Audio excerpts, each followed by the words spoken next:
เพิ่นตำโหบพี่น้อง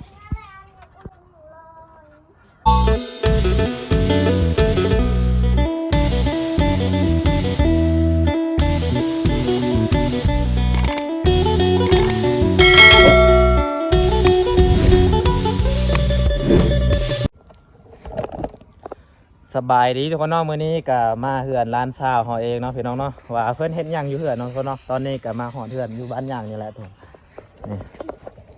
นี่คือเฮือนเพิ่นเนาะนี่เพิ่นเนาะเพิ่นตำโหบพี่น้อง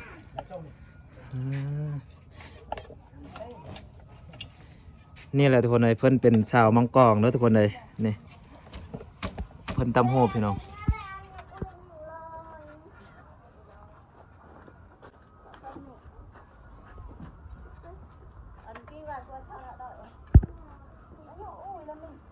นี่เนาะเขาเอิ้นบ้านเฮาเอิ้นว่ากะสวยเนาะพี่น้องเนาะกะสวยเนาะแต่คนลาวเฮาบ่ฮู้กันว่าเขาเอิ้นอิหยังเนาะ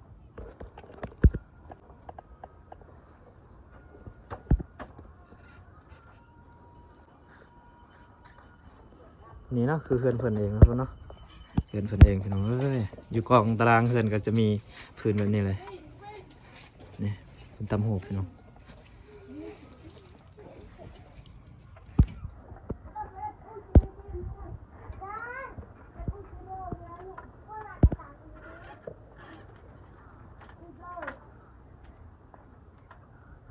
นี่เนาะเนาะ